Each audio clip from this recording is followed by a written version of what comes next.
Hello, അപ്പം നമ്മൾ ഇന്ന് ഇവിടെ ഉണ്ടാക്കാൻ പോകുന്നത് വളരെ അടിപൊളി ഒരു ഞണ്ട് കറി കേട്ടോ. അപ്പം നമ്മൾ അതിന് വേണ്ടിയിട്ട് ഞാനിവിടെ ഒരു സവാളയും കുറച്ച് ചുമന്നുള്ളിയാണ് അധികം എടുത്തേക്കുന്നത്. ഇഞ്ചി, വേപ്പില, വെളുത്തുള്ളി ഇവയെല്ലാം നന്നായിട്ട് വാട്ടിയ ശേഷം നമ്മൾ അതിലേക്ക് തക്കാളി ഇട്ട് കൊടുക്കുന്നു.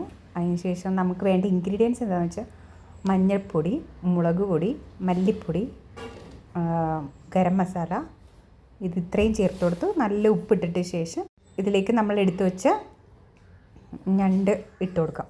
അതൊരു 10-25 മിനിറ്റ് വെച്ച് കഴിയുമ്പോഴത്തേക്കും നമ്മുടെ സ്വാദിഷ്ടമായ ഞണ്ട് കറി ഇവിടെ തയ്യാറായി കഴിഞ്ഞിട്ടുണ്ട്. അപ്പോൾ ഇതെല്ലാവരും ഒന്ന് പരീക്ഷിച്ച് നോക്കുക കേട്ടോ. എത്ര അറിയില്ലാത്തവർക്ക് ഈസി ആയിട്ട് ചെയ്യാൻ പറ്റുന്നതാണ്.